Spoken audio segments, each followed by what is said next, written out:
Now I've got the back chair.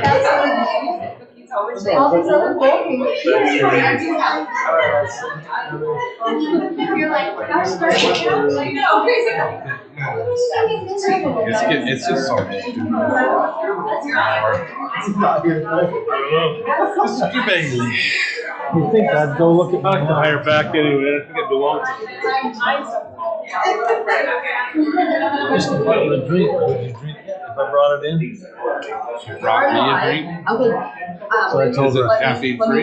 Yeah. Yeah. But I was like, I don't know if the mayor's gonna drink the drink in council meeting or not. I would, but he won't. I don't think.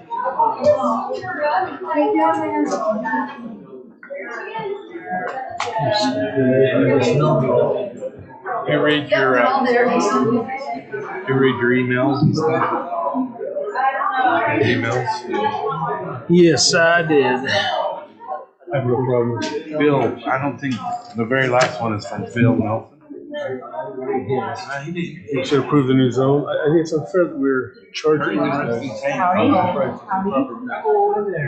Is everybody?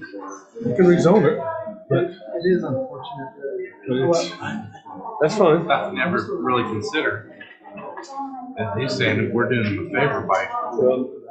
Howdy, picking it howdy. up. Hey, everybody. Are your hands cold too? Oh my gosh. I need to borrow a heated steering wheel. It's gotta die though before we get the next car, but that's gonna be a must. They say pass away or whatever, they save their kids $100,000 back. That's why you have a garage. Just put it in the garage. They're like in the garage? I don't know. We have How you doing, Chief? I think it's unfair that we put it in a piece of property.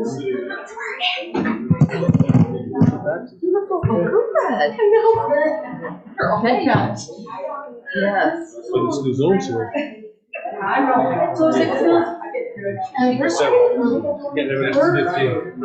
Anniversary. It's only 15 years old. Facebook says it's You got married on his birthday. That'd be weird. That's not right. That's weird. Makes it easier to remember your name. All one day.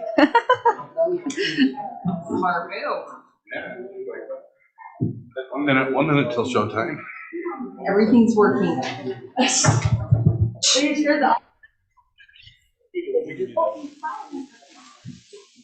On because out is on and in is off. That's really strange. We're going to be moving all the equipment in there.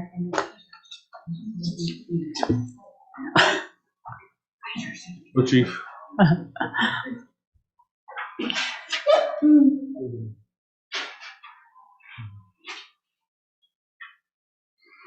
All right, you ready? All right, I'd like to call the order of the regular meeting of the Pleasantview City Council this December 28th, 2021 at 6 p.m. Welcome, everybody. We'll start with the Pledge of Allegiance, opening prayer reading or expression of thought by Councilmember Urey. Audience, please rise. I pledge allegiance to the flag of the United States of America and to the republic for which it stands, one nation, under God, indivisible, with liberty and justice for all.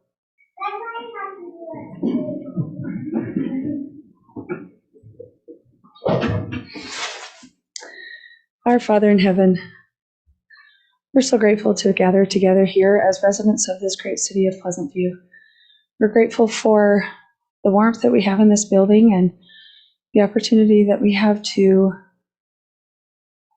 do the city's business. Please help that thy spirit will be with us tonight, that we will make wise and prudent decisions on behalf of all the residents here in Pleasantview. Help us to remember our laws and ordinances and do what is best. We're so grateful for the men and women who serve us in the police department and the fire department and the public works department and our staff here at Pleasantview City. We ask thee to watch over them and bless them. Keep them safe from harm and protect them as they go about our city's business.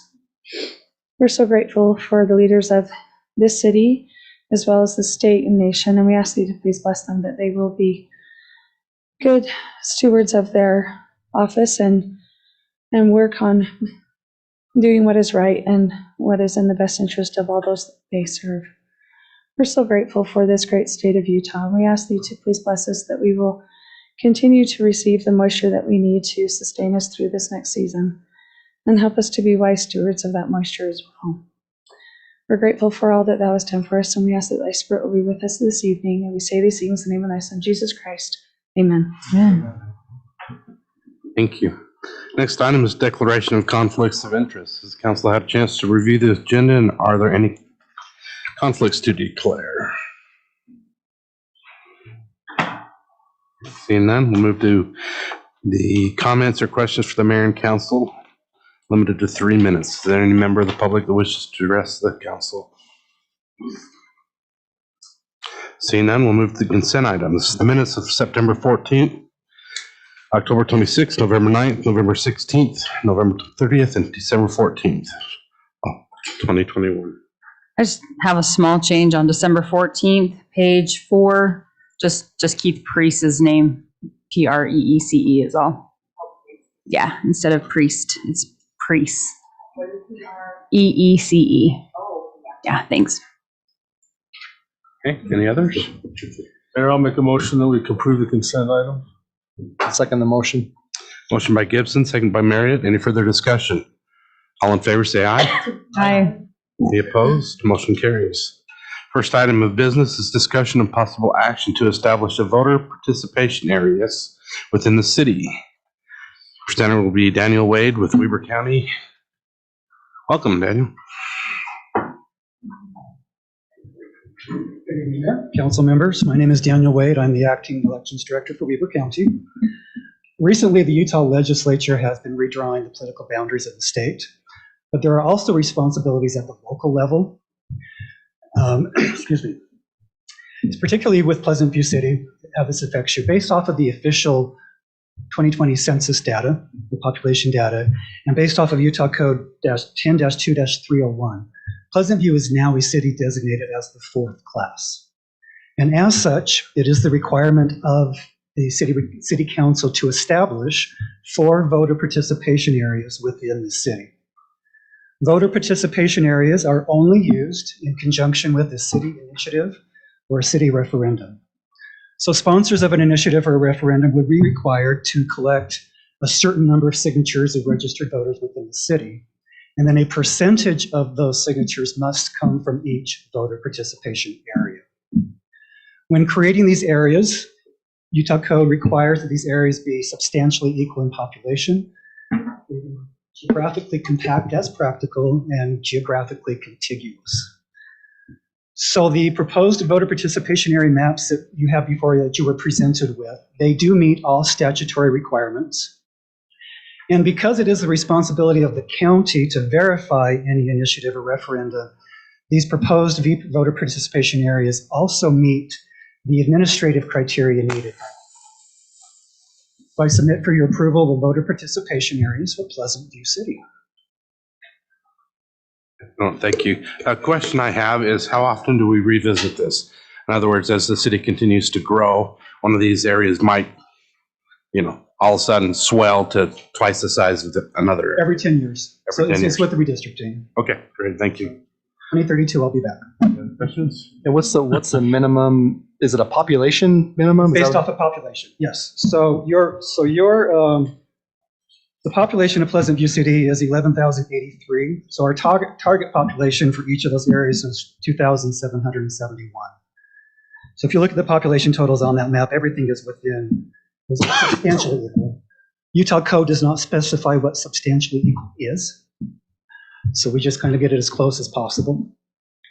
So, but we're not required to have voting areas right now. So what changed? Was that a population Yes. or is that Put it from the city of the 5th class to a city of the 4th class. And that's Because of based the on census, population? yes. Okay. and that what determines that? Is that Census. the amount of population we have Yes. or Our change in our growth from under 10,000 to over 10,000. okay, 10,000 is then threshold. Do the Okay. census every 10 years. 10,000. Okay, yeah, I didn't know what the And threshold. then there's a big gap. We probably won't be a city of the third class for That's 30,000. 30,000, yeah. No, not enough room. So I'm just wondering, I mean, as you think of the cities, there's older city, there's newer city, there's the hill, up on the hill city, there's the new subdivision part. Kind of, how would we utilize this, the way that it looks now and get a good representation of the whole? If we were to have an area 4, area 3, area 1, area 2, would that be skewed, do you think? I don't think it's based on representation. It's based on how you can verify referendum. So maybe explain a little more about how these information or areas will be used going forward. So if there's a citizen-driven initiative or referendum, so initiatives and referendums basically create city ordinance. They take your place of creating ordinance. It's citizen-based. So it's really just tied to that. So if someone wanted to create an ordinance, so if we had a group of citizens that wanted to create an ordinance, they would get a petition going. They'd have to get an X amount of signatures of registered voters within Pleasantview City. So there's a minimum requirement of signatures they need. And then they need the minimum amount in each? No, a percentage of that. Or percentage in each? Yeah, so a percentage from each area.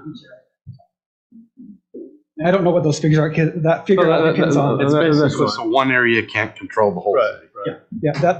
And this came into be in 2019, and specifically what Mayor said is the legislature did not want any city ordinance to be changed based off of just one area of a city. They wanted it to have the approval of the entire city.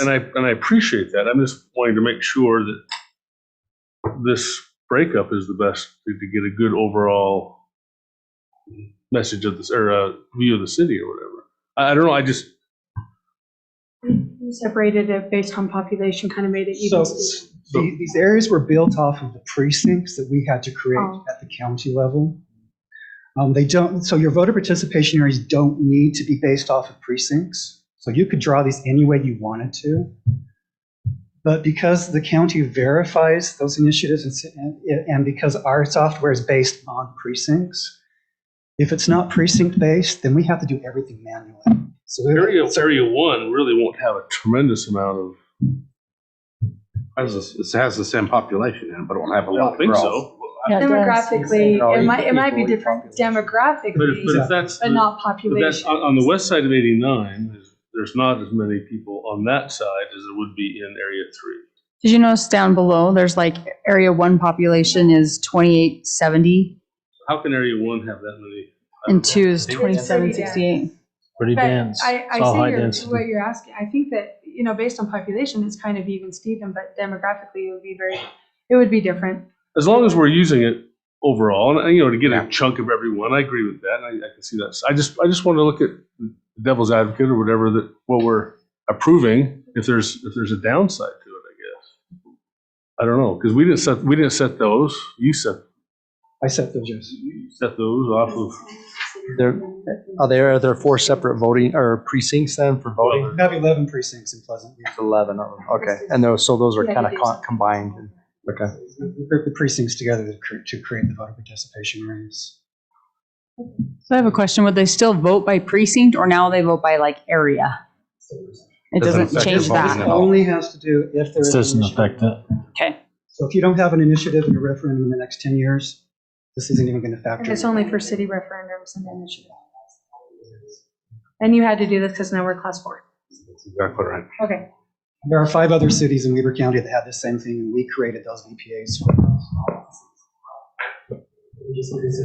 Not making note of redistricting with the precincts and the school districts and everything else, we might as well just do the VPAs. And I guess just to clarify, you've created kind of that draft, but then the council tonight is the ones considering approval of that. It does need to be approved.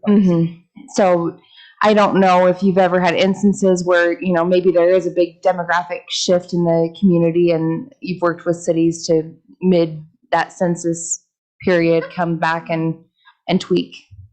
We have not had one city that even was concerned with what we did for them. honestly. It's pretty simple based on the usage of it. I don't see a problem demographic wise based on how they're using it.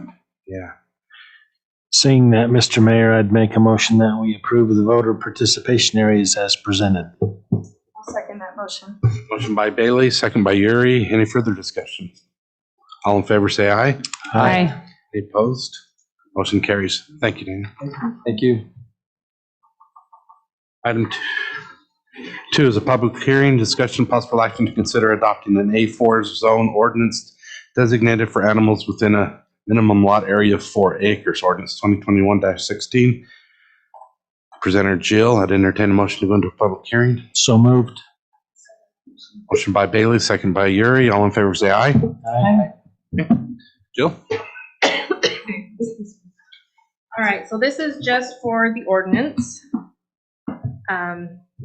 We went through, this would be considered for a agricultural type zone. There wouldn't be any residential uses permitted within that zone. We would allow for the farm, the animals, and the accessory buildings for those uses. We have the setbacks, which would be the same with any other setback for corralling horses, the chicken coops, things like that. So it's not changing anything really. It's just more of creating this zone, no residential uses for a 4-acre type of property. We did receive some comments. One was in your packet. There was a couple that came after, which I did print off, and you guys have it.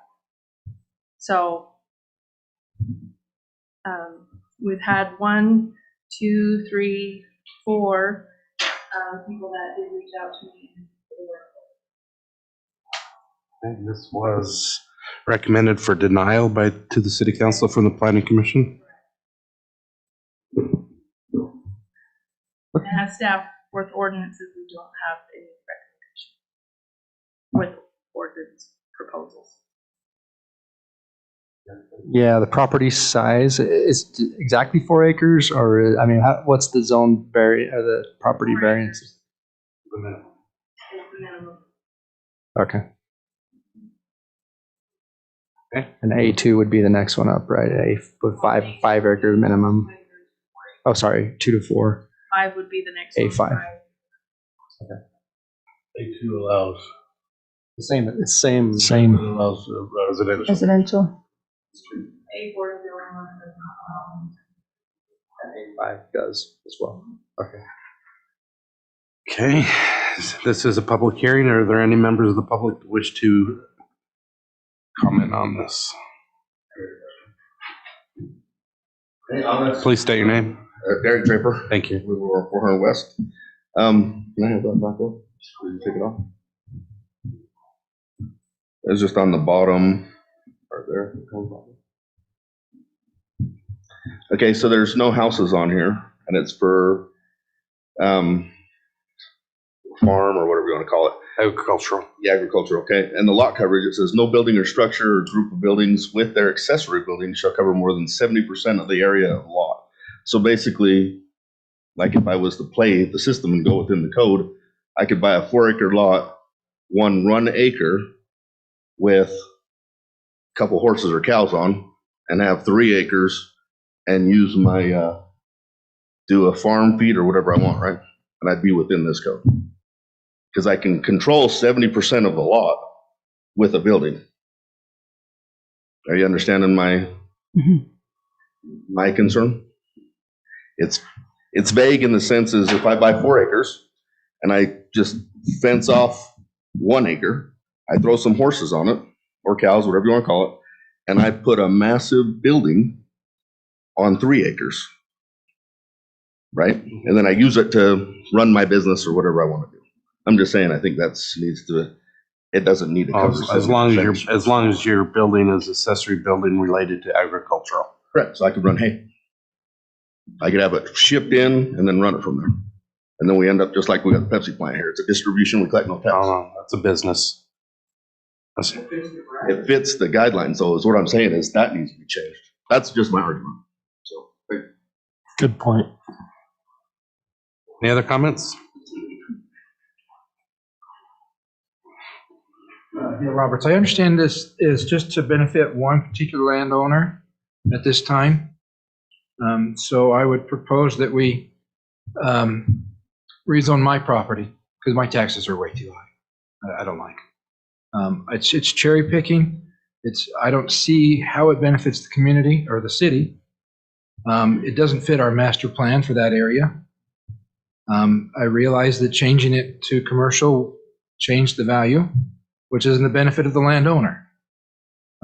If they are not using it for anything in particular and don't have any future plans, then just sell it. And now's a great time. Its value is no better than it ever has been, and it's only going to appreciate if they keep it. So I don't see why we're considering accommodating one particular landowner in the city to help them because their property taxes went up. If it passes, then I'll just change my zoning, lower my taxes, and I'll expect the same accommodations. Thanks. Anybody else?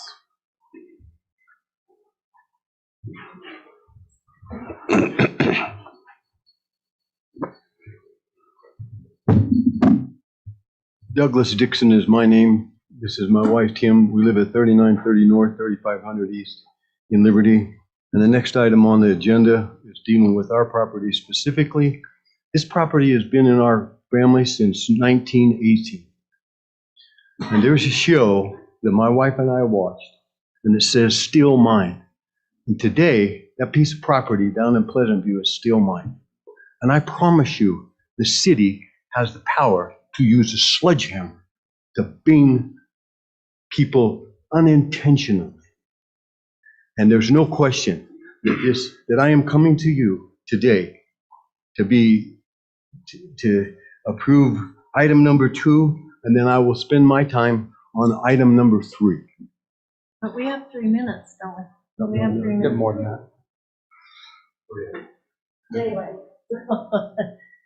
So the reason we're here is because we've had the property, when they changed the zoning last year in October, we understood that if the property use didn't change, then the taxes would go up. So our taxes were $1,500 last year. And when we got our tax notice this year, they were $6,100. So they went up to $3,500. And so, yeah, we can sell it, but, do we have to sell it to keep it? And the use hasn't changed. Anyway, so we don't know what we can say and what we can't. I think it's great that we live in a place that neighbors can come together in a civil manner before a group of other citizens to say, hey, this is what we ought to do. I think this is fantastic. And I'm on this side, and I'm asking for this to be approved because we are caught in an unintended consequence.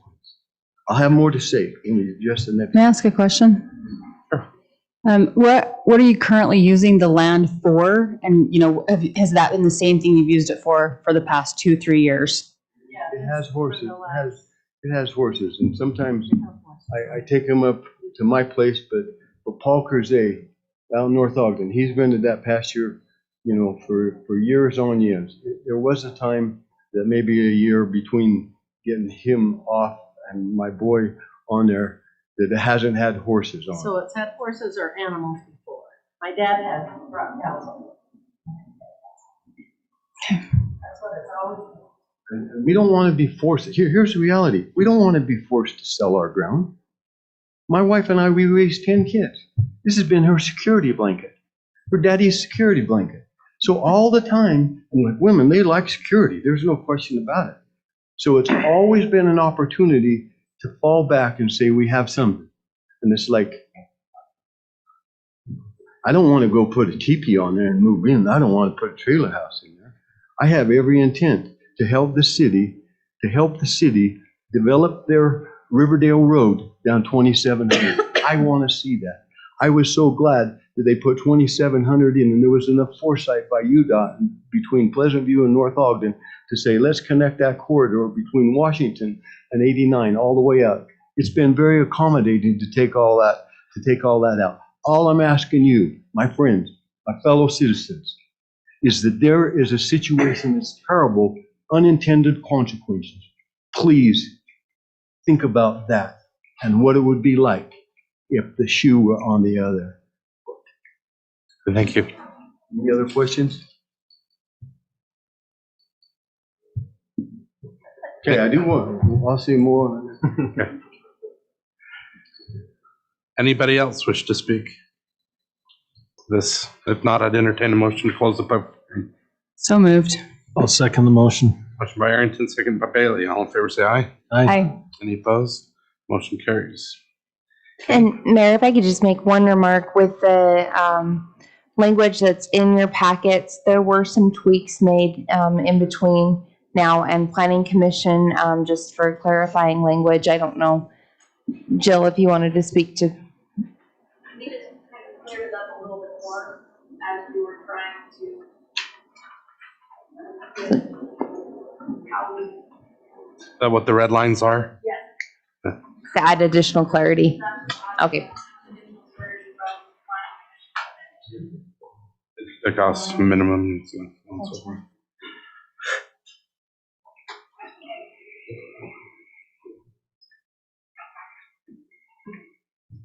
Questions? Steve, start with you. Well, someone else, if they would like to speak first. Yeah, I'd be glad to. So when we changed the zoning back in, I don't remember when it happened, our intent was to preserve it so that it wasn't residential property, right? Correct. And the biggest concern I had when we did that is I didn't want it to be a tax burden to somebody and that held that property and we zoned it commercial. Well, it wouldn't be a tax burden if they could keep it in Greenbelt, right? And at that time, me personally, I didn't realize that there was a minimum agricultural requirement property size for the Greenbelt. I do agree it was an unintended increase to their taxes. If they keep the property for for a long period of time, and it's intended for agricultural use, they're going to pay an extremely high amount of taxes on that property.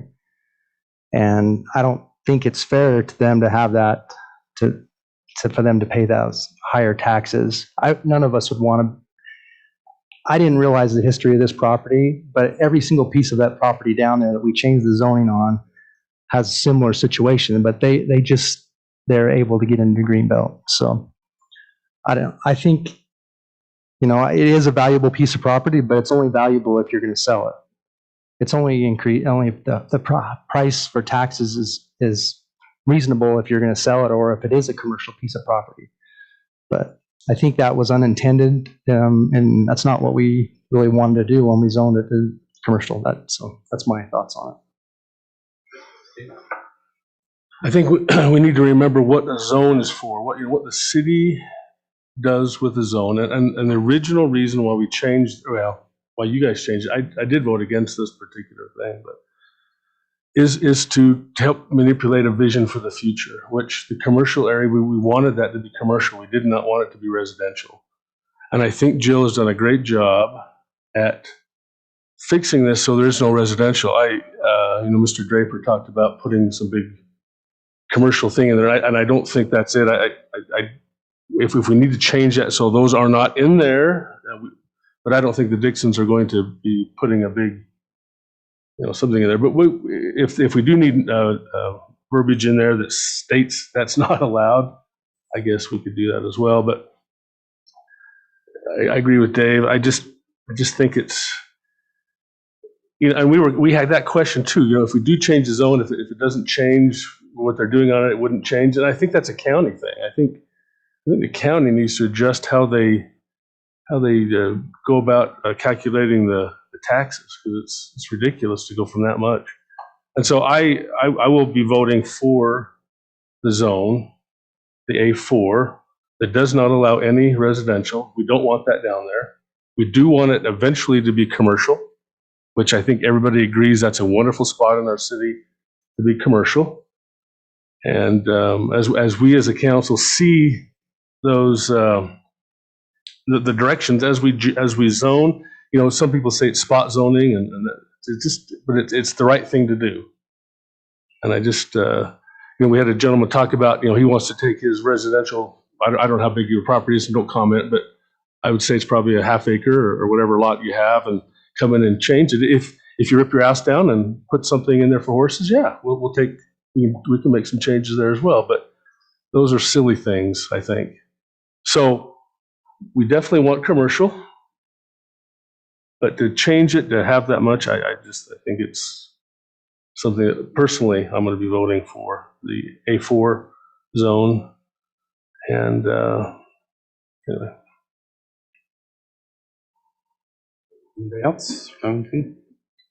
Yeah, I hesitate to say anything, but I'm going to anyway. What have I got to lose? One more week. This is it, yeah. While I don't disagree with either Steve or Dave, I know what changing the zone to commercial did to the value of the property there, right? It was worth a place to put horses and cows, and now it's commercial, and it's worth probably 5 times the money it was. Whether Dixons want to sell it or not, the fact is that changing it to commercial, it's a perceived value change. I don't know if it's a change necessarily. It's perceived, but that's why the taxes went up. The value can be this, and that's why they need to change that. If you go in there with the residential piece or a commercial piece, yes, that property is worth more in a commercial setting. But not changing the use of it, how can that be? I just don't see how that can go from a $1,500 valuation or $1,500 to $6,000. That's just not right. Just because we change the zone for something, a potential change, that's not right. I'm sorry. No. I apologize. I shouldn't have taken your time. I'm sorry. No. That's my quandary is exactly that. Is that while I agree with that we shouldn't, when we thought of this before, we were trying to preserve that corridor as commercial, which we did, right? And I don't want to go backwards. I guess that's my point, is I don't want to go backwards and say, oh yeah, well, we in effect quadrupled the price of the value of your property by doing that. But if you want to still keep horses and cows there, then gosh, we're sorry. So I'm torn. I'm kind of just, I think that our initial change the corridor to commercial was the right thing to do, even though we discussed it openly then, and we held an open public meeting then, and didn't hear any complaints or have a lot of feedback. So I'm kind of siding with the planning commission on this one. Sure. From what I remember, we had some property owners by the last name of the Belknaps that were here who asked us not to rezone because it would in effect make their property taxes go up, which it did. It went from like $3,000 up to $16,000. And we went ahead and moved forward. And that, from what I recall, though, that was the only comments that we received in opposition. But turns out that they chose to sell their property, which was their right, and they ended up selling it to SunPro for almost $2 million. So they made quite a bit of money, and it was profitable for them, and we're so glad, and with that. And so I struggle because I feel for people and their property, and what happens. And our intent was to follow the general plan, which is required by law to have a general plan where the residents show up and say, this is what we want, this is the vision of our city. And they've entrusted us to follow that plan. And when, people present to us and ask us to change that plan for them, in spite of the rest of the 11,000 whatever people we have here, I think that sometimes that's a misguided view that, to forget the rest of the people who live here who've entrusted us to make these really hard decisions, and when they're not here to, on behalf of the individual and forget why we're here and what, our vision is and goals for the city. And it may not do anything, if we have a new zone and these people decide to use it, but there's unintended consequences that we may not see. And what may happen if other people decide to subdivide their property on 2700 and sell it. Now they don't qualify for Greenbelt, now they want it, and pretty soon we have spot zones all over the place on 2700, and you get a different council who sees different things, and then you've moved back, kind of like what Kevin was saying, we've moved forward with our vision and our goals of the city that the residents have put together, and then now we've ended up in a spot where maybe we ought not to be. So I really do feel for the Dixons, and something, if one of the emails that were sent to us, a council member who's coming on in just January, Phil, he pointed out that when you devalue a property and you pass away, your beneficiaries, if they inherit the property at a really low value, and then they want to sell that property for an increased value, they're going to get slapped with major capital gains taxes. And so, and even if you sell it and we downzone it before you pass away or whatever, you're going to still end up paying back taxes. So it's delaying the inevitable at some point. But he's an estate planner, and so he just pointed that out, that if we downzone and we allow it to be agriculture and it passes on to the beneficiaries and they want to make, profit, they're really going to end up being hurt by that inheritance. And that's not why we do what we do. But anyway, Planning Commission, recommended denial based on our general plan and what the residents would like. And I'm kind of thinking that we need to respect that recommendation and follow what the residents have asked us to do. So. Yeah, I'd like to make some comments too. So this is a tough one, wish you could just split the baby in half or something, right? I think that the financial interest is either going to be short-term or long-term. So I think that short-term, it would save them money on taxes, but I think long-term, they'd make more money if it were commercially zoned. So I think it just depends on, are we going to look at the short-term financial gain for the property owner or the long-term financial gain? Short-term, it's hard, but long-term, I think it will be in their best interest, even though right now it's not. I'm leaning towards its general plan. We want to go commercial. We've been attracting a lot more commercial businesses to come now that it's zoned that way, that we don't have to go backwards. So I think taking into account that it would benefit them long-term financially, that's the way I'm leaning, is to vote to keep it where we're at. So. Anybody else? Not, I'd entertain a motion. Eric, can I make one comment to Ann? I mean, just because we're changing, and I know that, and I have the dilemma as well, but they know the general plan of the area is commercial. We can always change it. We can, if a property or if someone buys it, they can come in and change that back to a commercial zone. It's not like we're trying to put a commercial zone in, some residential area or something. So I don't know. Yeah. Anyway, that's all I want to say. Go ahead, Mayor, sorry. I'll make a comment if nobody's going to make a motion. I agree. This is a struggle. As I read the comments from the Planning Commission, this is the reason that we did as a city had unintended consequences, be they good or bad. And I think that's part of what's being argued here is it's good and bad for the resident involved. It can be blessing if they sell it. It helps them with taxes and other things. If they don't sell it, then obviously they're paying more for property tax. So it's kind of a mixed bag. But also, you know,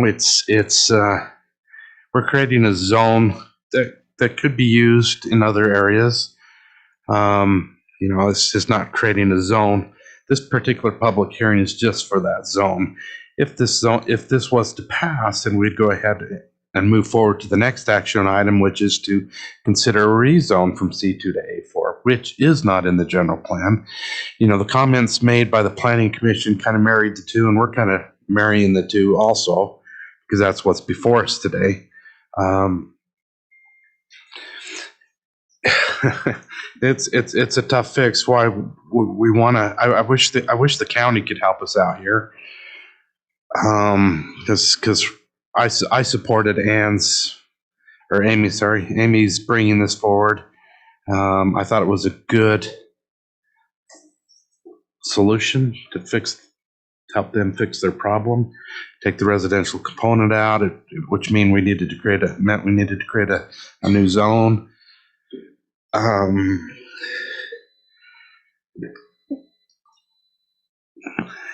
I'm really on the fence on this one now, to tell you the truth, after reading all the comments from the Planning Commission and Phil's comment there, that this really is something that could help them in the long run and their heirs.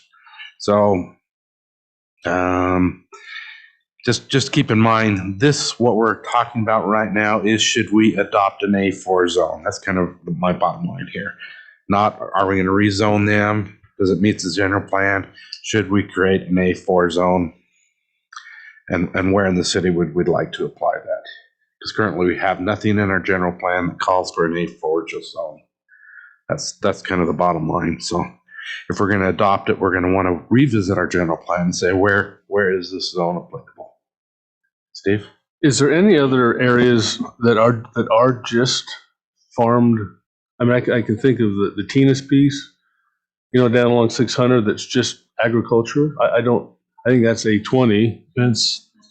But is that, I mean, is there any other areas that this zone could benefit the residents of the city other than this one piece? You know, I don't know. I'm trying to think of, you know, there's a lot of, you know, the bench zone, the areas. A follow up to that is how many agricultural zones have a residential component to it? Right now you have 2 agricultural zones, A2 and A5. That's it. That's it. And they both are allow residential. You do have some pockets here and there. Because 4 acres, what about 4 acre pieces? I mean, are there that many 4 acre lots left? There's not a lot of it. So the A5 that's up above 43, A5, yeah. 4,300, that, I don't know. I just wonder if everybody's saying we're creating it for one spot, but is there other people that could utilize that, or they even fit in anything else in the master plan or anywhere else? I don't know. As you can tell, here's Pleasantview Drive. You have all of those above Pleasantview Drive along the west side. I mean, those are pretty much open except for everything that's right next to Pleasantview Drive. There hasn't been anything up that far. You have the peach orchard, which is right here. I doubt they're going to be going anywhere. Above the canal, you have Deer Crest. And so they're not quite built out. But that's all master planned for. That's all RE20. Everything above 4,300 is sensitive land, and that's all A5. But I mean, you have this piece right here. You have this piece, but they're either really large or they're smaller and they can fit into A2. But that. So I guess my question is if you have a parcel that's say like 6 acres or whatever, they sell a portion, subdivide, the rest of it doesn't qualify for Greenbelt, then if this zone were on the books, they could apply for this zone and depending on the council's wishes, could grant that zone. But what the intent of this zone is, my understanding, the intent is to not have to pay a higher tax. Is that why this was created? The reason why A4 was created was to come up with a creative solution for the Dixons with their So situation. with intent, just my understanding of intent and talking to land use attorneys and stuff, if the intent is to avoid having to pay a higher tax, then others can apply for this zone based on this qualification and receive it. Once it's on the books and it's not specifically located anywhere within, so for example, you have your commercial zones that have specific areas that you will allow them. If that's not within the A4 ordinance, they can apply for it anywhere because you're not limiting it to a certain Oh, spot. because it's not in a general plan of this is where our commercial, this is where an industrial. And Where, for example, our mixed use west, it specifically says where we will allow that specific zone to be used. Gotcha. If it's not specifically addressed in that ordinance, and it's not in the general plan, and we Oh, that's adopted wrong. it, it can. So what you're saying is if we did this A4, you would almost want to clarify that you're only allowing it in this area from this street to this street. Correct. That's if you want to add that. The idea was to preserve the 2700. So if we did rezone it to a residential and they sold it and whoever bought it can easily do whatever the zone is without our approval. For example, if we rezoned it to an RE15 and they sold it and this person bought the 5 acres or 4 or whatever, they could come in with a subdivision application and we can't say no because it's a permitted use and the zone is there. Mhm. So that was part of the reason why we're trying to be creative. Yeah. Well, and if I could clarify a little bit with the intent too. So obviously, one of the options would have been A2 as a zoning option. But as staff, we had some discomfort with that too, because in preserving that commercial corridor, we didn't want housing to go into that with the history. And so that's part of the reasoning why the new was proposed versus having them come forward with an A2, because risking, again, that. Well, we don't, as I stated before, we do not want residential along there. But there could be, but if I bought a piece of property and I wanted to just plant grain on that or alfalfa or raise weeds if I wanted to, I think this zone or this style of just nothing residential, nothing, just pasture land or whatever it is, I think it's a good thing to have and be able to utilize if I wanted to, if I was a property owner and just wanted to do that. I don't want to put houses, which, again, the reason we make zones is to limit or allow certain things to happen. So I don't know. With the,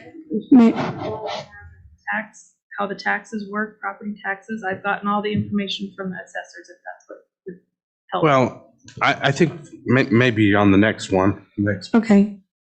Is this zone recognized by the county? Would they recognize this zone? It's nothing, or Recognize any zone we create. Yeah. would they tax it differently then? I mean, how are they going to know how to tax this zone? Tax it as an agriculture. Yeah, it doesn't go to greenbelt taxes at all. It goes to But it would. agricultural Yeah. taxes. It would reduce, but, so, based on the discussion, Mr. Mayor, I'd like to make a motion to, at this time, to not adopt an A4 zone ordinance designed for animals with a minimum lot area of 4 acres, and take the Planning Commission's recommendation to not adopt this ordinance in accordance with our general plan. Okay, have a motion. I'll second the motion. Motion by Uri, second by Bailey. Further discussion? One of the questions I have, Mayor, is what could this? I agree with Steve that we don't have an agricultural only zone in the city. Does it need to be A4? Could it accommodate 4 to 20 or 4 to 100? And would that? Well, it's a minimum of 4 acres. It's a minimum of 4. That's what it said. It could be, so any property bigger than that. Or does, I guess. Yeah, I'm just guessing because I think, we're not growing agricultural land in the city. It's not, it's reducing, obviously, right? But it is a zone that I think is helpful for this type of purpose, that allows agricultural to continue, but protects the residential portion of it, which I think was really the main reason we did that. So. Yeah. And I will clarify that under even the rezone, the uses prior were grandfathered, so agricultural use is still very permissible on the existing lot. As far as discussion goes, I'd like a little more time to do some more research. I'd like to not vote on it tonight. I'd like to table it tonight. I'd like to know more about this Urban Farming Assessment Act, seeing if that would be a viable option for them to get around, so in my opinion, I'd prefer to table it and get a little more information. Well, just a thought with the Urban Farming Assessment Act or whatever, I don't know that it would have to come back to and be tweaked and redone, or, just in its present form, that we have nothing in the general plan that calls for this. It's ignoring what our goals and our intent is for the general plan. And so maybe having that discussion and coming up with something that, down the road, I think that might be more applicable. Just a thought. There's a reason it's on the agenda now, and that's because Yes. the property will be revalued as of January 1st. In this So case. I struggle with that intent. Again, we care about everyone, all the property owners in the city, but creating a new zone because of that particular reason, I don't see as a best practices, I guess, as for the city. So. Okay, we have a motion and a second on the floor. Any other discussion? Not call for a vote. All in favor say aye. Aye. Aye. Any opposed? Opposed. Motion carries 3-2.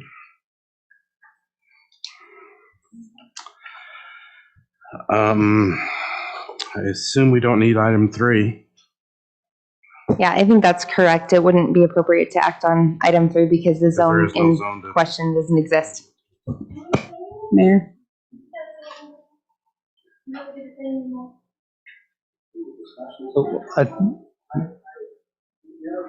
Sure. I'll give you a minute. I mean, the vote's been taken and there's, I understand that. But today would be December 2020. I would be in here. If I would have known what I know now, on the 25th of September, I'm going to stay home. I would have been down there. They would have said, your taxes is good. It's not 6,000, it's 7,000, it's 6,900. 68. Okay, 68, 7,000 sounds good. it's a lot. Okay. I promise you. We didn't know. We didn't know what we had to do. We that- didn't know that- that at the first of the That I year, will this petition was you going right on. now to change your mind, right now. And I will plead with you just as hard this moment to change your mind that you got the cart before the horse. Just a minute. Because You're- we're not ignoring it. We know the general plan. We're not ignoring it. We're just postponing it. No, I have in my possession an agreement between the city that the landowner can sign with the city to say, this is what we want, and this is the intent that we can do. I had when the previous mayor, I presented my master plan to him to say, hey, let's take that property. I mean, here's a city planner right here. You're looking at what? Between 2,700 and 2,550, there's already an easement on the parcel east of me that's 20 feet. I told him I would be willing to give my ground so that we could make a roadway and connect 800, connect at 800 and go right over and tie into 750. Okay, that's the logistic. You have that whole parcel. What are you going to do? Just run everything through parking lots? No, yes, that's what's going to happen. It's going to be just like how. Okay, now listen. We negotiated and worked with the city to sell a piece of our ground to put a well. Remember? When we were remember approached when by you the needed to city. put the water in? We were putting the water in. We We were also, working with Steen, and he wasn't working. anyway, and So I they felt, came to us. I and felt they said, used and abused. Can we yet. And so we said, we thought about it, we thought about it, we thought about it. Yes, we voted it. I said, "Oh, my God, it's too late." And it's okay, it's So okay. it's You not have to, we're the interest of the ignoring- city. We're not ignoring. Now, the now, so I'm willing to sign the agreement with the city that says, I will, when I choose to sell my parcel so that it's out of my possession and I don't have anything to do with it, then I will come and I will petition you to say, put this into commercial. So the people who buy it, they have it. If I keep it, I want to keep it. The people in Park City got run out of Main Street on Park City because they could not pay their taxes. They could not pay their taxes. Now, that's real. And the city has eminent domain. Thanks, but no thanks. It's the power of the zoning. It did. Oh yeah, it made a commercial, it made a commercial, it made a commercial. And even the planning head of the planner, he said, oh, it'll make their property so much more valuable. Why do we want our property so much more valuable? We're old. Now, I'll finish my story. I'll finish my story with this and I'll shut up and I'll sit down. In 1918, there was a man in New Brunswick who was born. And in 2013, on February the 11th, he was born on May the 8th. That's my youngest boy's birthday. And he died. At age 91, he stood in front of a judge. And because the zoning, because he was building, he got out of skirts with the people who were in charge. He didn't think he was doing what he was supposed to be doing. He was building the house for him and his wife because he had Alzheimer's. And the name of the show is Steal Mine. I recommend it to every one of you. And this is what he said before the judge. But first, let me tell you what happened to the judge. The judge railed on the defense, on the prosecutors because they withheld evidence. And the judge called them in contempt of court. They had a letter from engineers saying that house was structurally built. He spent hundreds of dollars, doing and redoing. He had to put a bathtub full of water in there just to do it. This is what he said to the judge. He said, Your Honor, so that's what I'm saying to you. Oh, wait, can I just say one? Oh, yeah. He was a shipbuilder, so he knew how to build. He knew how to build. And they kept saying, you gotta do this. Okay. The day before, he sold his daughter-in-law. You may have to feed your mom and I in jail. And to the judge, he said, Your Honor, tonight I'm going to sleep in the jail, or I'm going to sleep at, this is how the show goes. I don't know what he really said, but this is the point. I'm going to sleep in the jail, or I'm going to sleep in my bed in my house with my wife. Either way, I'm going to do it with a clear conscience. So I'm petitioning you, like I would 1 year ago, reverse the decision that you just made. Table it. Take Mrs. Arrington's and please do that. I am no different than any other citizen. I will not stop here.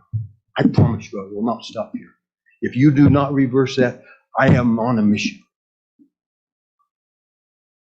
So that's my plea. I don't have anything else to say. Okay.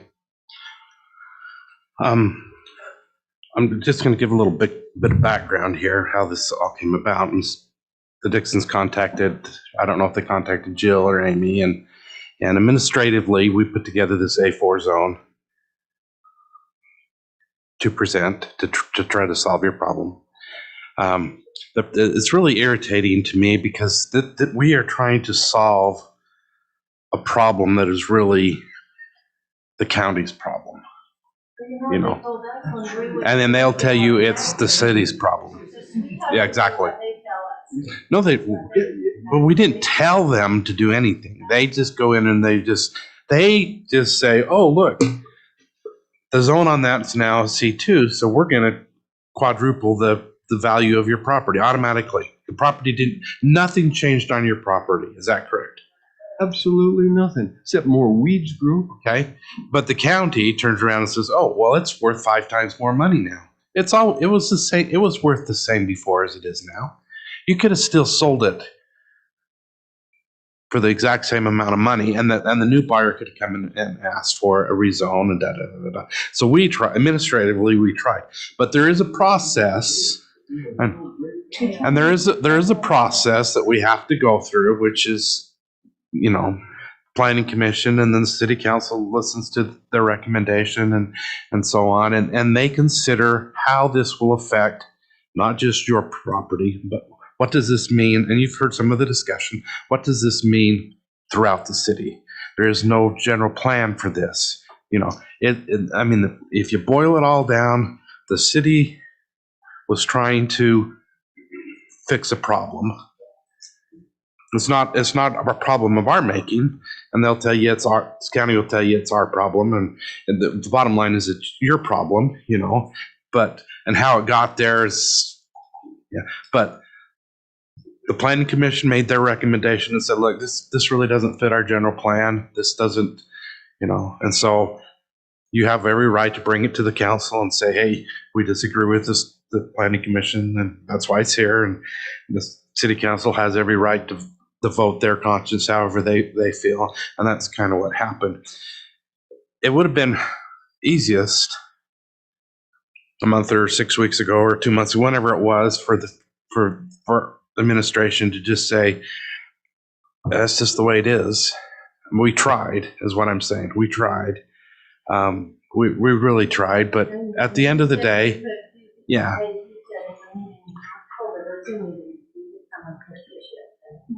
That's absolutely, you're right, but we just can't guarantee the result. Yeah. And I think I hit on that multiple times with both of you. I think trust the process, but at the end of the day, where it lies is where it lies, and we've got to respect that result as well. And they represent the entire community, and they're, as do I. And, we like to try to solve people's problems. My administration likes to try to solve people's problems and not just say, sorry, that's the rules. So they got very creative. Amy and Jill got very creative in coming up with this new zone. And it's tricky, and it might have been rushed because of the deadlines that are the counties and the state's deadlines, not the cities, of January 1st. Yeah. And so there is nothing in our general plan. There is nothing. And so it's kind of hanging out there by itself, which is what they've decided 3-2, that it's just kind of hanging out there by itself, and they don't feel like it's in the best interest. I would like to give you this letter from Phil that Sarah alluded to. I think it's got some valuable information. Phil Nelson will be a new council member. He's an attorney and deals with the Did you state get planning. this? No, we did, but you kind of read it. And we can get you a copy of that. And also we did, per Councilmember Yuri's request, actually reach out to the county to see what options might be available before you, and can get you a copy of that letter from the county as well. They do have some options. They did. And so we're happy to get you that letter. We did, try our very best to get as much information. So. All right. Mayor Cole, thank you so much. If you have people who work in this office and treat me like they treated me, sorry, that I didn't shut it off. That's our 7 o'clock prayer. A few years ago. I'm gonna say they're both going off. Pray for the nation. We join our prayer, so we'll postpone it. But I will say something. Yeah. But do you understand? We don't want this. We just want to postpone your general plan. We're not trying to thwart your plan. Oh, no. We've always known that eventually it'll be that. But it took all our savings. Like, how can we pay $7,000 for a year? Yeah, it's like I didn't have all that. But the rest of it was it takes just to feed the taxes for this city. It takes 33% of my taxes. So either They're on more the- than half of hers or a third of mine. Anyway. Reach out to Phil Nelson. Really, this is what he does. He helps people in their estate planning and stuff, and he could provide you with some valuable insights of how to, with the new value of your property, of how to work this and work with the county with the suggestions so that it's not such a heavy burden every day. Okay. And I just have one thing to say, this is my understanding, is the change was increase the value, and then it would go back and have to pay back taxes, but we haven't been in the Redevelopment. Right. We've been paying the normal taxes. Of Correct. So residential, that back residential taxes, taxes. yeah, So, right. but You're correct. yeah, you But are. I don't know if Phil knew that or not. Capital gains taxes, though, is what he's referring to with your beneficiaries, that if you downzone a property and they inherit the property at the lesser value, if they inherit that property, come to the city and ask for a rezone to make it more profitable to sell it, yes, when they change it back to C2 from what they inherited it at, they will pay a significant amount of capital gains taxes. That's true. That's true. That's if you don't sell it before they get it. Will you do this for me? Counsel among yourselves. But we're gonna go meet with the county. We postponed our meeting to go meet with them. We paid our taxes. We paid, and then if I could, because they already told me if I could show that the city would rezone that, would work with me, then they would lower my taxes and bring them back.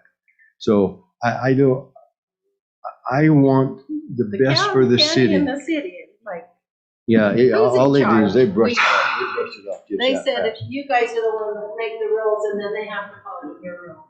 And you Oh, guys- I- Which is you know, funny, they- because wish that was they true. make the rules that we have to follow. State, yeah. All right. Thanks for. All right. Thank Item 4, discussion and possible action to consider granting final subdivision plat to Simon Grove Subdivision along with the development agreement, escrow, and the long-term stormwater management agreement, property located at the north end of Parkland Boulevard from 2700 North. Jill. Okay.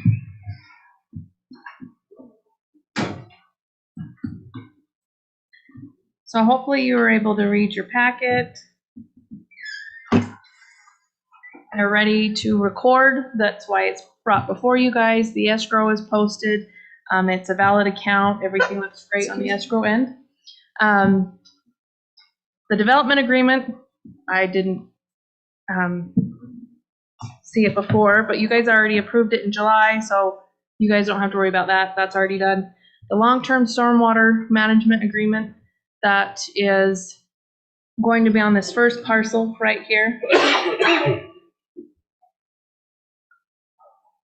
This first parcel, the whole subdivision as a whole is laid out right here, and it's the end of Parkland. So again, they're ready to record. The escrow is posted. Ben, our subdivision inspector, has verified what they've done, and we've taken that off of the escrow account or escrow amount. They've met all of our final requirements.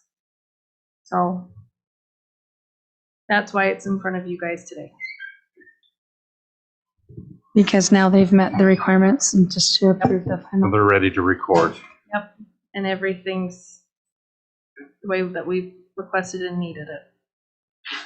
Mayor, I'll make a motion that we approve the final subdivision plat as stated in item number 4. I'll second the motion. Motion by Gibson, second by Bailey. Further discussion? All in favor, say aye. Aye. Opposed? Motion carries.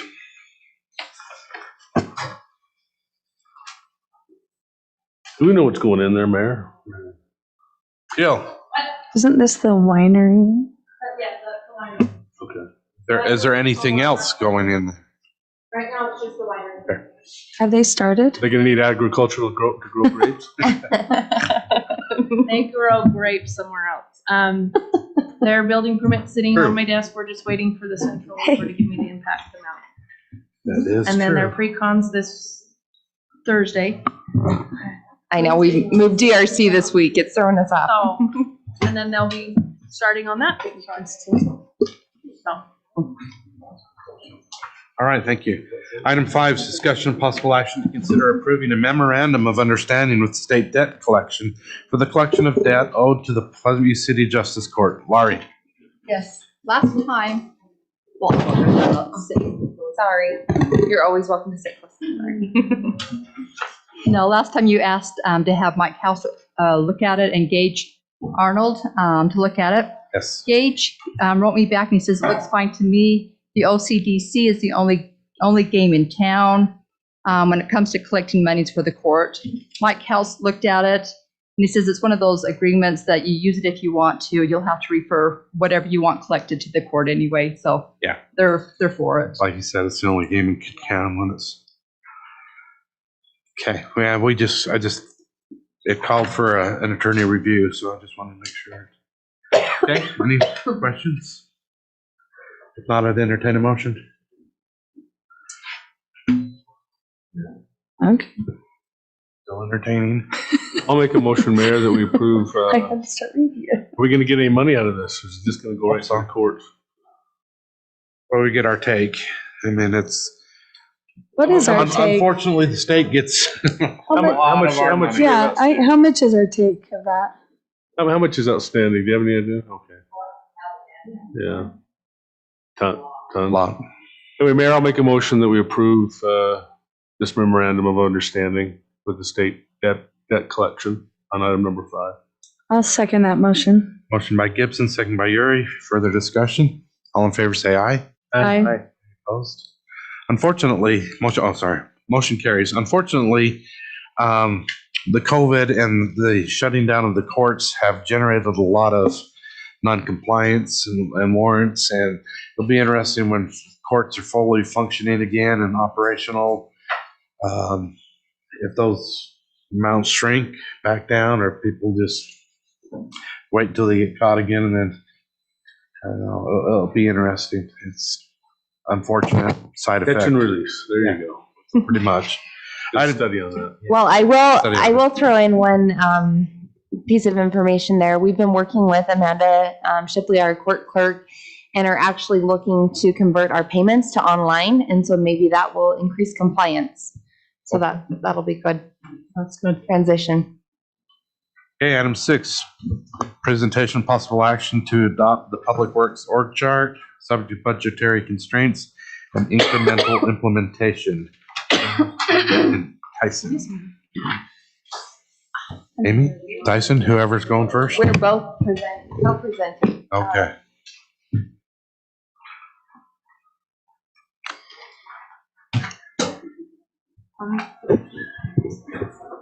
So before you this evening, and this is actually something that's been a work in progress for the last almost year. I've almost been here for an entire year. And this is one of the first items that Tyson, when he and I sat down together, was addressed, that there was a major need in the organizational structure within Public Works to make some improvements and to help support the department in various ways. And so it's amazing that we're here, year end, but we're here. And there's been a lot of work going to this from Tyson, from Larry, and also from some help from our mayor as well. So currently, the organizational chart for the Public Works Department is something that's kind of come through the city historically, just based on growth. We've added O&M positions, operations and maintenance, but there really hasn't been a lot of definition to those roles, just addition to we need more bodies on the ground, more boots on the ground to help us to perform different tasks. And so this is our current structure. There's a lot that goes on the shoulders of our Public Works Director, which we have a fine Public Works Director, but also create some challenges that we'll go into as well. You all approved last budgetary session the part-time admin assistant position, and so that is a new addition to this. And then we do have a little bit of a breakdown in our parks area, and that includes operation maintenance and then also seasonal help. And then meter reading is also a separately broken out category, but for right now, it's a very generalist approach, and if somebody applies, All of the O&M's pay ranges, there's 3 different positions based on, the years of service and skill set, but there's 3 different ranges, just very generally, and they all kind of co-share the work that's performed. And going into the next slide Amy, shows, yes. Is that all the total heads that are in Mhm. work center? So those O&M positions, those are actual heads that are currently there right now, right? Well, we have 2 positions that are not currently filled. Tyson is working exceptionally hard to get those In filled. addition to what's on the screen. Yes, but these are all budgeted positions. Yeah. Minus the seasonal help, I understand. So, okay. Yes, no, excellent clarification. So these are the department responsibilities, and if you go in and start reading these are not light or small responsibilities. In referencing Dana's presentation a few weeks back with the storm sewer requirements, there's a lot of different things like that in this. A lot of major things and a lot of very critical life safety needs type things with regards to water. So there's a lot that goes into what the department is responsible for, and given the amount of staffing that they have, I have to say, I feel they do an exceptional job performing all of those things with the level of staffing we currently have. But the structure of the department does create some challenges. And Tyson, I'm so sorry if I'm not giving you time to interject. Tyson will get time to interject, I can assure you. So Tyson, being the leader that he is, has identified some needs for the department, and the substantial growth of the city has really expanded the department responsibilities, and not so much even the list of the responsibilities, but our mileage of road, our sidewalks, storm sewer, water lines, all of that expands as our growth in the city expands. Even our number of customers and customer service requests, with refuse, with trash, all of that, it's ever expanding. And then also, we have something fun with the state, and the mayor references earlier in the meeting. Those standards tend to expand as well, and some of those reporting requirements. And then we've got the Environmental Protection Agency and the federal level that have requirements that we are required to meet, and those expand as well. With the economic circumstances, and they're not poor, but with the low unemployment, we are having some major hiring challenges right now. And one of the things that Tyson's noted, with our current chart, we really need some more specialized training. So there's not really a specific, category where people are focused. And so these generalists, they're expected to be able to go and to do a road cut, but then also to go and help connect a water line and then go mow a park. And so that's a lot on someone's shoulders to be able to have that. And it's hard to get that specialized training. But the more specialized training you have, the better you can afford those different services. So that's one of the challenges that Tyson identified as well. And then there really isn't again, with that grouping of the O&Ms, a clear distribution of that work and how that needs to be broken out. And that also creates limited project ownership. And it's not that we don't have great staffing, but if you don't follow a project through the entirety, then it does reduce accountability, different things like that. So one of the things, this is just an example of this growth, and I appreciate Tyson pulling these numbers. Oh man, it's the typo slide. Okay, that bottom number is 2019. This is my typo. I saved the typo version. That's very nice. This is my only typo though. But of course, it's the one I share with you all. So our Blue Stake requests in 3 years' time have increased 45%. I mean, that's very substantial. And then the work orders for general, we need some help from our public works, have increased 35%. So this is just in 2 years' time. I mean, in a year, and it's quite substantial, and it's a lot on these individuals. Tice, did you have something to say about my typos? These go from anything from, a good chunk of those can be 10, 15 minutes getting across town to an hour long, depending on what they're calling in. So each Blue Stake ticket is, it can either be a block or a lot. So that number doesn't reflect the man hours for each item either, though. So it's not just, hey, let's go stake it and be on our way. Yes. Right, it could be- There's a whole big process that you have to go through. There's two people, you've got your equipment out in the road, you're watching for safety, so you usually have your marker, and then you have the one running the equipment on the back end to keep it moving on. Are those there bigger certain like federal and state requirements that you have to have when you go to Blue Stake? Like there are certain things that have to be done? Like Yeah, you so said, there's- these are a 3-day limit. That's all the time. They don't care about snow plowing. They don't care about leaks or any of your other duties on that other list. But you have 3 days to complete it. If you don't, somebody hits your main, your sewer, then that's just on you, and you're left with paying that the aftermath of missing those marks. I think we should permanently paint all those things on every road as they're put on. Colored roads, I love it. Sewer, water, everything just in the roads. Have it in And there. then just keep it there. Have it there. Have it be. Some of the Can you public do it works with just one standards. person, or do you have to have two at all times? Amy, when did you The lose bigger control one. of this meeting? Get it? At And is 6 that an o'clock. ultimate requirement or Just good. best practices? Okay, we're gonna, Okay, sorry. no, don't be sorry, don't be sorry, but this, When she lost I control. know, I said 6 o'clock. But it is not my meeting, so I'm here to serve. But I just wanted to show this as anecdotal evidence, like this is, real increase in the workload. And so you all have this in your packets, but we spent a lot of time, and I'm really very excited about kind of this shift in structure. So I want you to note, with the way this structure is proposed to be shifted, this only includes, and you'll see that in purple over on the side, the addition of one position.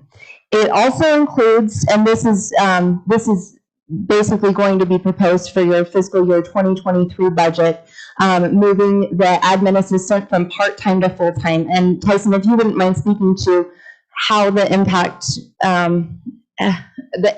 have happened with adding that part-time position last year, and how the adding the I full-time. just, one thing. Yes. I asked Yes. them to include the inspector.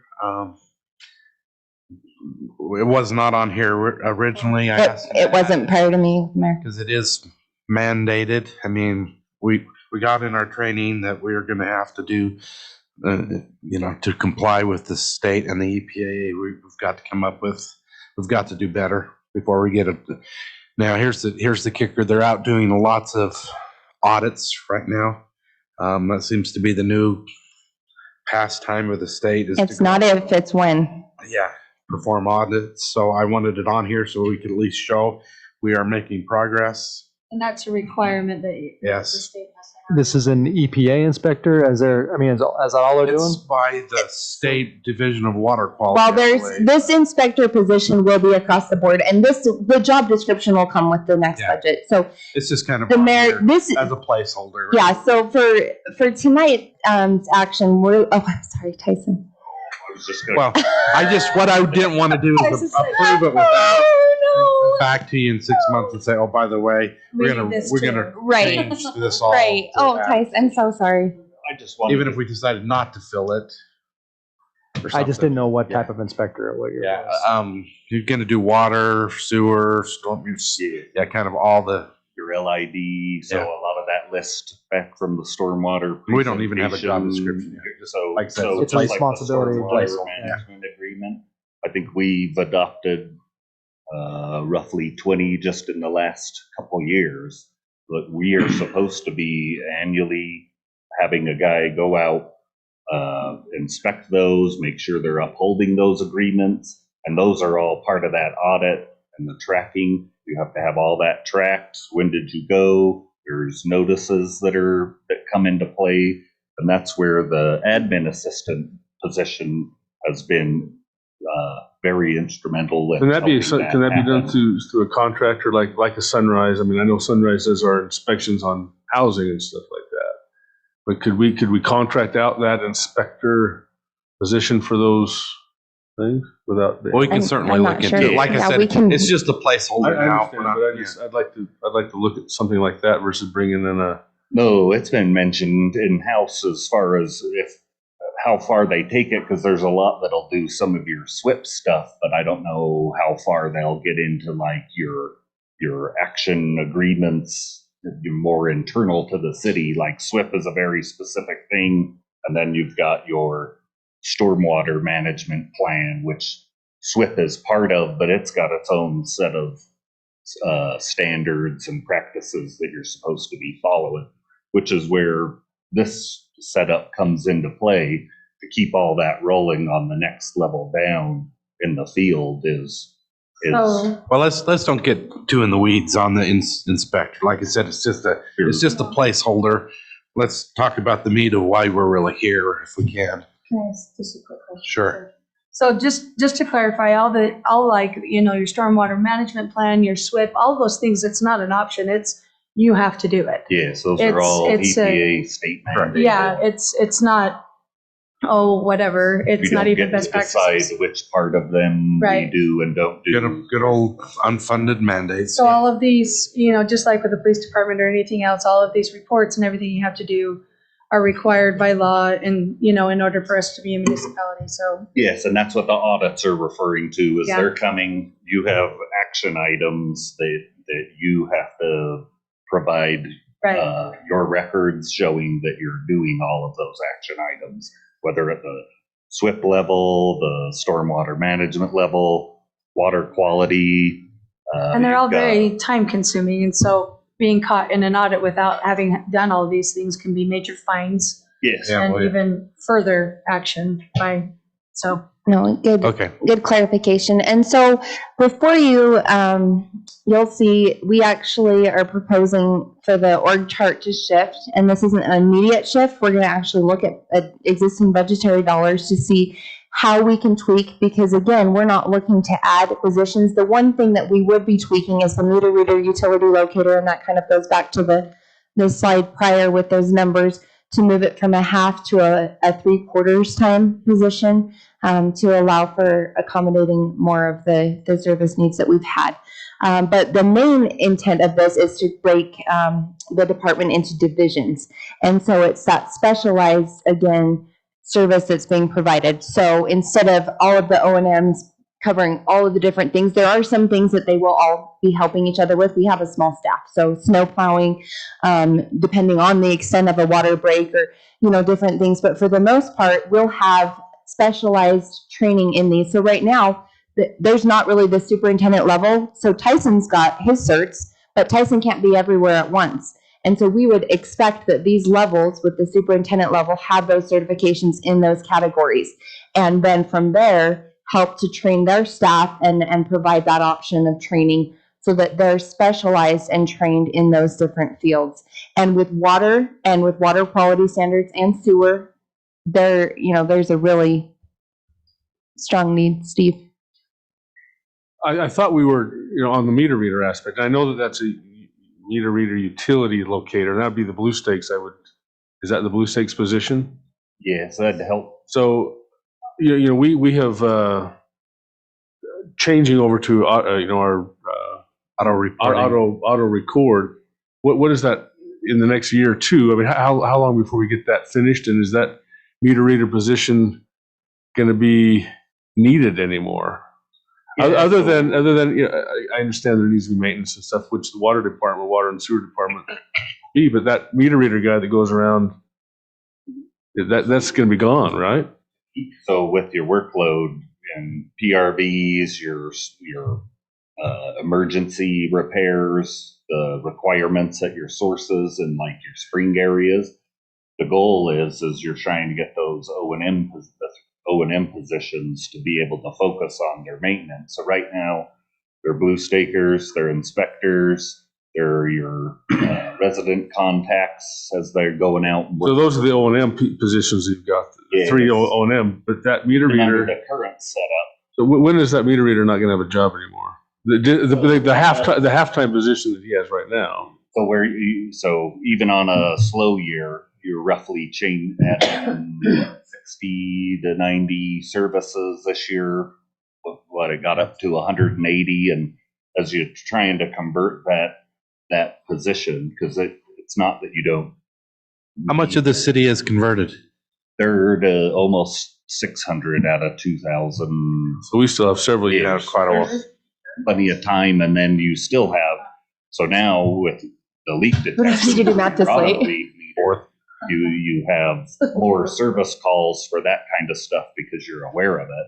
So what we've been trying to do with that position, obviously, as he does get done with meter reading quicker, because everything new is obviously installed as an auto read meter, so that doesn't count against it. Ahead, when he gets done, he just tries to help with notes these extra hours, and then as they convert, he just helps take care of the service side of things with notes, leak checks, changing out, trying to keep that auto. But is that position going to be the blue stakes type of guy eventually? I mean, is that where that in this org chart, or where's the meter reader guy going to be? Most likely, by the time you get done, you're just going to need the service tech. So you'll probably be using him still to deal with. So that'll be back to the O&M position still to do that. Yes.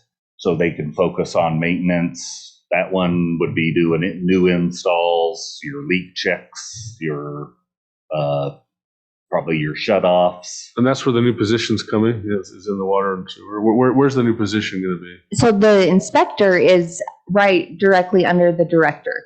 And the new position, so the superintendents, one of them is the current foreman for the parks and facilities. So that would be an option to elevate that. Yeah, the same number of full-time employees as proposed, with the exception of the inspector.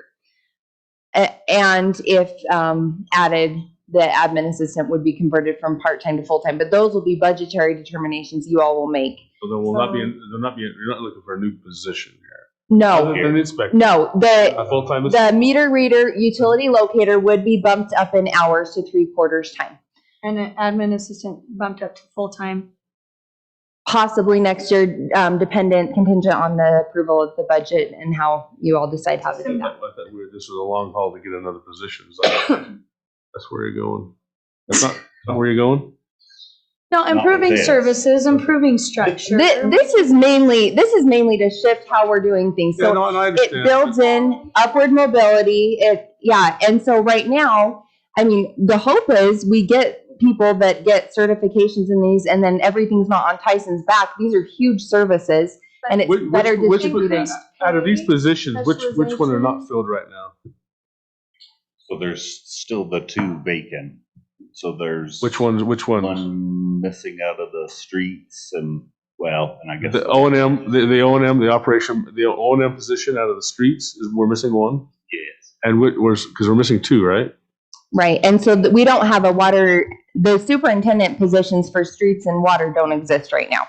So we have 2 unfilled positions. Those would be actual upward mobility options for employees. So they are salary increases, but with the unfilled positions for the last year, we feel that we have the budget. The 2 unfilled positions right now are in the O&M. Streets and well, they're not in any departments. They're just but in our proposed thing, if we were to have this go forward, we're still missing a person in streets and stormwater, and we're missing a person in water and sewer utilities. If we were to have this chart, well, you're short 2 still. Mm-hmm. We're short 4, now you're short 2. We did down. Yes, we're down to 1 vacancy. Okay. Oh, you got a third? Well, he hasn't started, but he accepted. That was okay.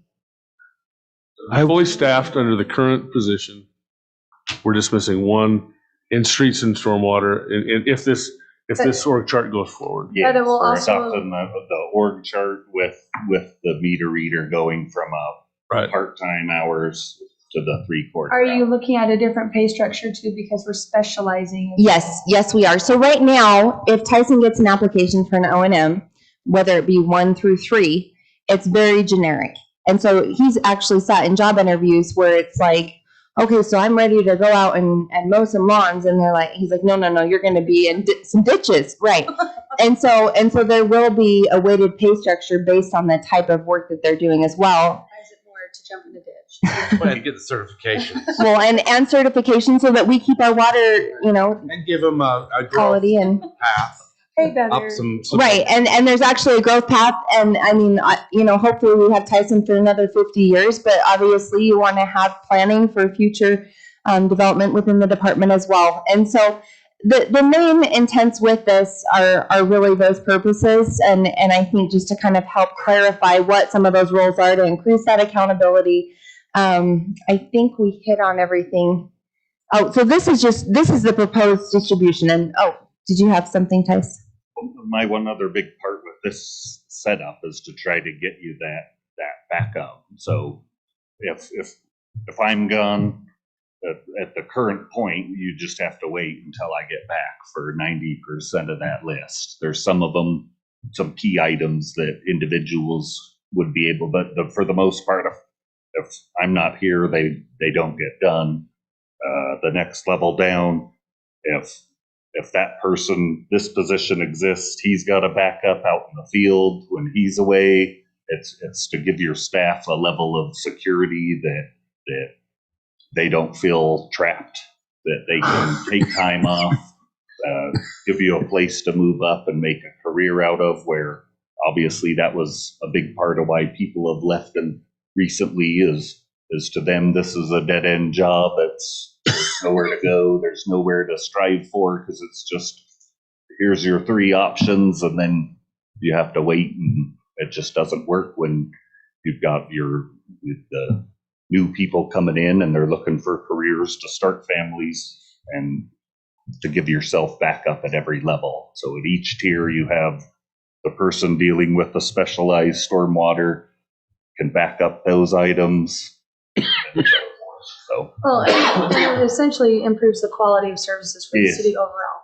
If you're improving the quality of your, employees and specialization and stuff, it can't, help but roll over into the quality of providing for a. Well, and I mean, to, Councilmember Gibson's point, I think the hope is to increase efficiencies. If you have one person doing the same thing every time, then you notice, hey, we can improve this and how we're doing this, versus somebody that gets thrown into it every other time who doesn't really know and have a consistent pattern of doing the type of work. And some ownership.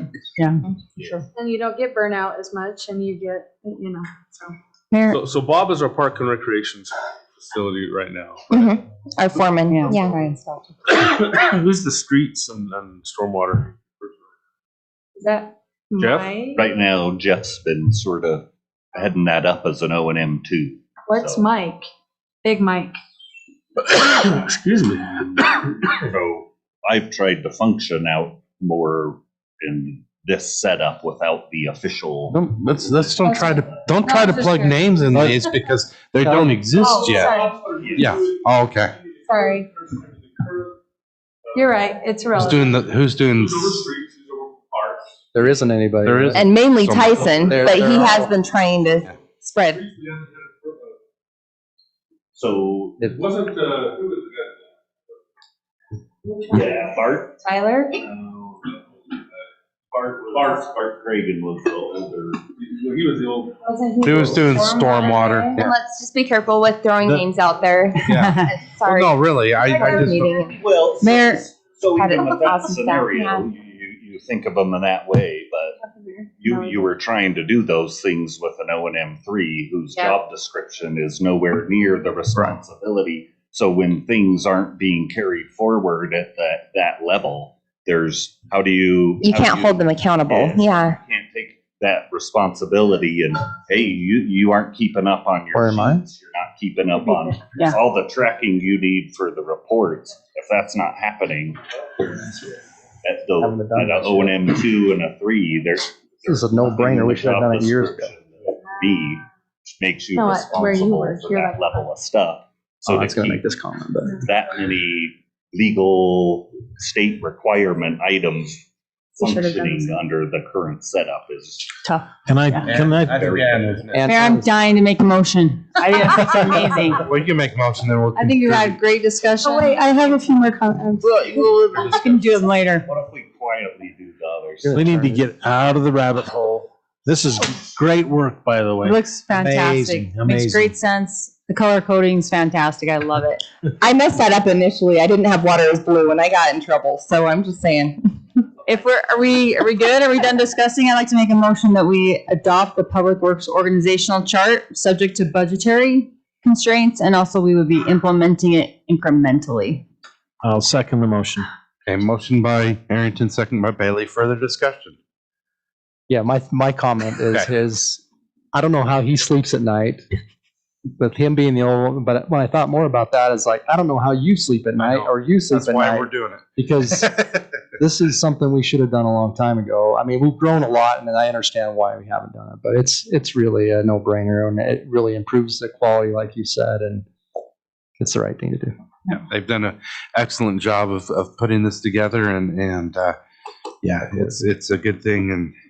And through that incremental implementation, we may be coming back for more budgetary dollars, just depending on how all of these positions pan out. We're working. We have absolutely no idea yet. That's the thing. We don't. We wanted your blessing first before we got digging into the weeds even further.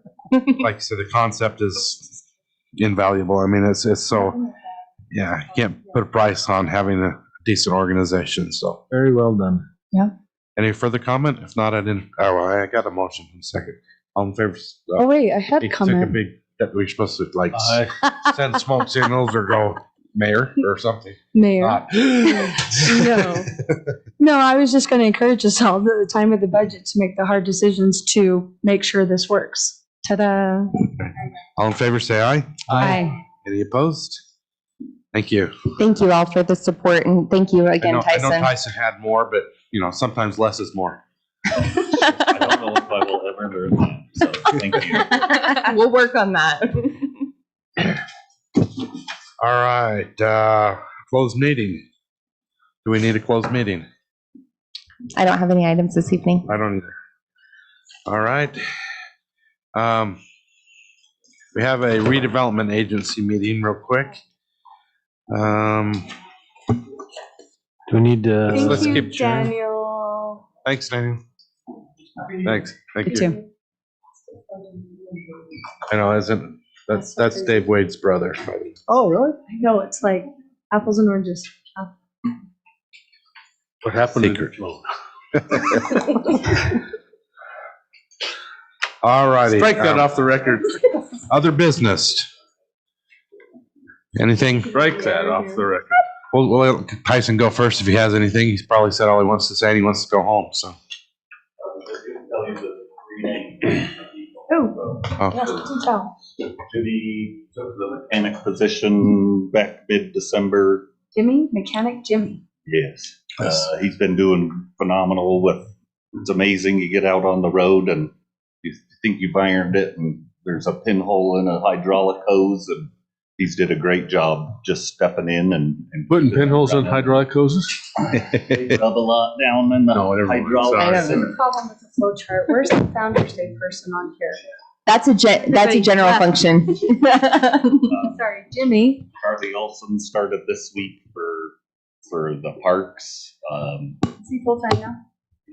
Awesome. And Bryce, I'm not, Grimes, yes, Grimes, thank you.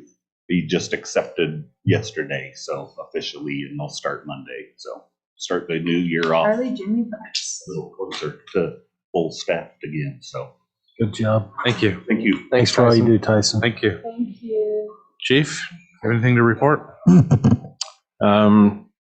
Just Feel appreciate Just one. We've got our 3 new police hires. 2 of them have started already and another one will start next week. All good quality people. We're excited about that. And Amy and I have extended a job offer to a animal control code enforcement person, or whatever we decide to call it. Community service, Yes, she did. So her name's Jessie. She's very sharp. sharp, out of Ogden City. She's got a little bit of code experience, and I've got her lined up to work with Ogden City Animal Control for a week next month to get her some that way, and we'll just slowly help her and wean her into the job. And She's coming to us from the Navy too. So Navy Reserves. No, she doesn't. she's a Did you know her prior when you were in Ogden? No, I What's her didn't. name, Jesse? No, that was one of the, I'm trying to think of what Oh, her last name Is is. it like Brummett or something like that? Or Did you know her? From What is? Thanks, Eric. She works with. Eric, how long have you been retired? 7? Oh, okay. I was just curious, sorry. Who you knew and who you didn't know still, so. All right. Go ahead, Chief, sorry. So we'll get her going on about. And she's bilingual too, which is awesome. 10th or 11th. English and Spanish. French and English? No, I'm the one that speaks the Canine. French for our office. English and canine. Dog whisperer. And so we got 4 good quality people just lined up to get going, and we got training programs for them, and we'll get all that going. We've stayed busy. We're rounding out the year. End of the year, we're going to be similar in calls to what we were last year. Be a little under 9,000 calls for the year. And unfortunately, this time of year brings out a lot of depression in people. We've been dealing with that quite a bit. Threatened suicides, some different alcohol, drug-related issues, kind of keeping us hopping on those sad situations. Yeah. And Alexis has been transferred into investigations. She's got her first week behind her and doing really good. We've got some sex crimes that she's very good at. I think it's good to have a woman detective in there, and she'll work with Detective Sergeant Talbot in investigations. Great. We have a good team there. So, Thank you. Amy? Oh, sorry. Yes, I just heard that you to somebody, and I saw no it one on seemed to know Facebook. anything about it. I did hear some, I thought it was fireworks. At about that same time at 10:30 last night, and other people were like, no, it's gunshots. And I'm like, Stetson. Somebody have you had any reports somebody about put it? on there that to them, who seemed to be an expert, that it didn't sound like. If we get some credible information, we'll certainly follow it up, but we don't Yeah. have any right now. Turn it in if you really have a camera. Yeah. So, okay, thank you. Amy? I don't have anything. Just thank you so much for your support of the Public Works. There's a lot of good happening there, and it will be helpful to have that shift in organization. Laurie? Nothing? Good to have you back. You look good. Yeah. And Thanks, Laurie. Merry Christmas. You had some. how are we doing on the audit? I mean, I was surprised that we haven't. All week. She's Okay. pretty much through with the main audit. She's working on that single audit. She said For the ARPA funds. Their goal is to have it done by the end of Oh. December. That's, I guess, the state requirement. Right. That's why I was surprised wasn't getting the audit today. And I don't know if the council knew, so because of the ARPA funds, even though we funneled most of them back to Weaver County, because they came through us, we have to do a single audit on CARES, that that. was the CARES. Or the CARES Act. Yeah, no, ARPA's later. Sorry. Thank you. What does ARPA stand for? Oh, I'll email you that. Sorry. American something. Recovery.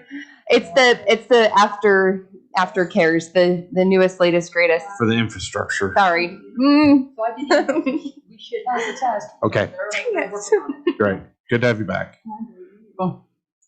And We're busy working on the ramp grant. Thank you, Amy and Sarah, for all your help on that. We've sent out a bunch of requests for letters of support for some funding for those pickleball courts. So that's kind of it's due like mid-January. So we're going kind of strong on that. And just want to tell my fellow council member here how much I've enjoyed working with him. We're really going to miss you.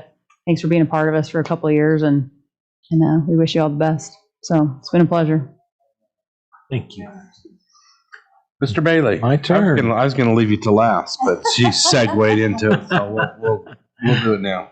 Okay, we'll try to do it now. You have rules. There are rules. Yeah, we have rules. Brian. I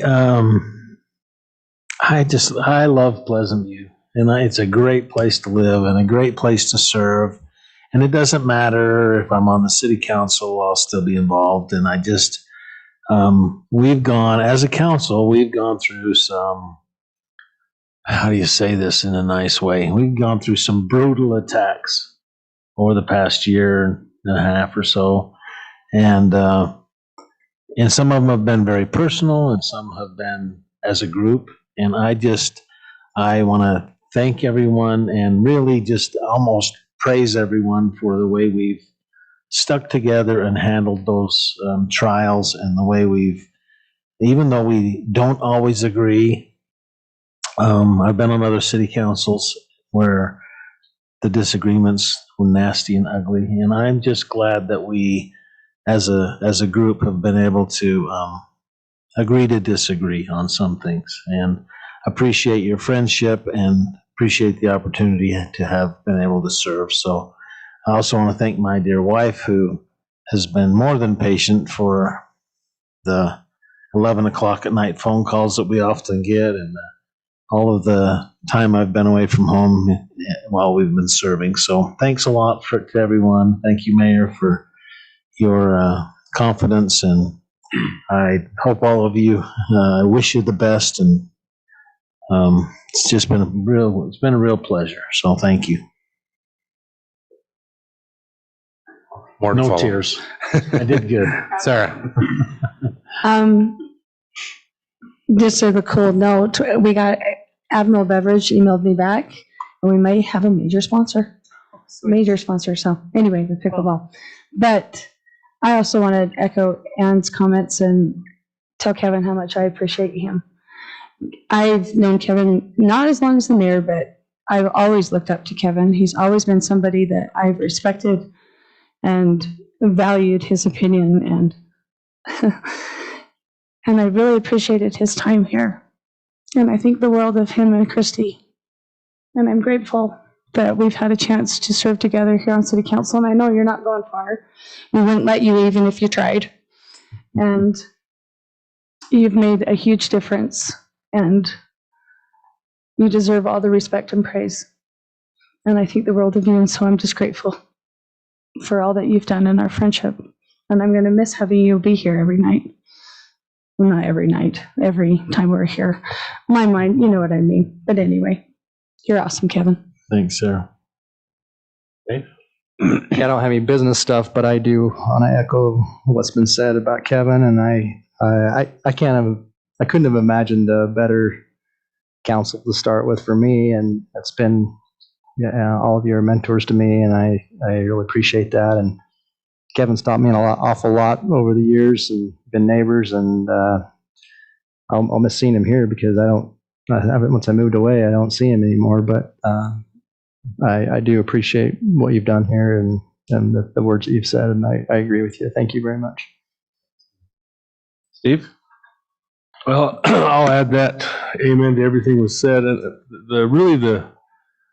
my first and foremost, when I think about it, we started as competitors, I guess, kind of running against each other a little bit. But 4 years later, we're friends, and I hope that's comes back. But I really consider you a dear friend, as well as a city council person, because you are just a great guy, and that's just a great thing. And I told my kids all the time, you haven't got much but your reputation. Stick with it. Your name is all you've got in life, and you're great. So thank you for that. Thanks, Steve. With that, the first council meeting of January, I will not be here. I'm sorry. I've got a company thing that I cannot get out of. I've asked if I could be sworn in that first week of January, and Laurie says that'd be fine. So I'm going to go ahead and do that if that's okay. As before, and I can't get, unless COVID cancels the flights. I guess there could be that, which is kind of happening right now, but Dang, Ohio. Flights to Hawaii.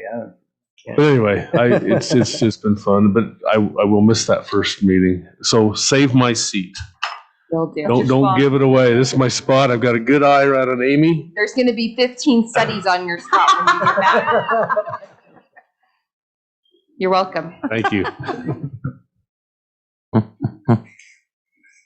I didn't mean to overlook Kevin. That was an error, but I just want to throw my 2 cents worth in that he's done an outstanding job, been a great supporter of the police department, and overall a good friend. And thank you, Kevin, for your service. Thanks, Chief. And I also wanted to thank Kevin. We've, had a wonderful time working with you, and utmost respect. Thank you. Thank you. Thanks, I everybody. know, that's what I was You're all so thinking. kind. In the name of, I'd like to stand and, I also have really looked up to Kevin, mainly because he's using it on top of a trailer.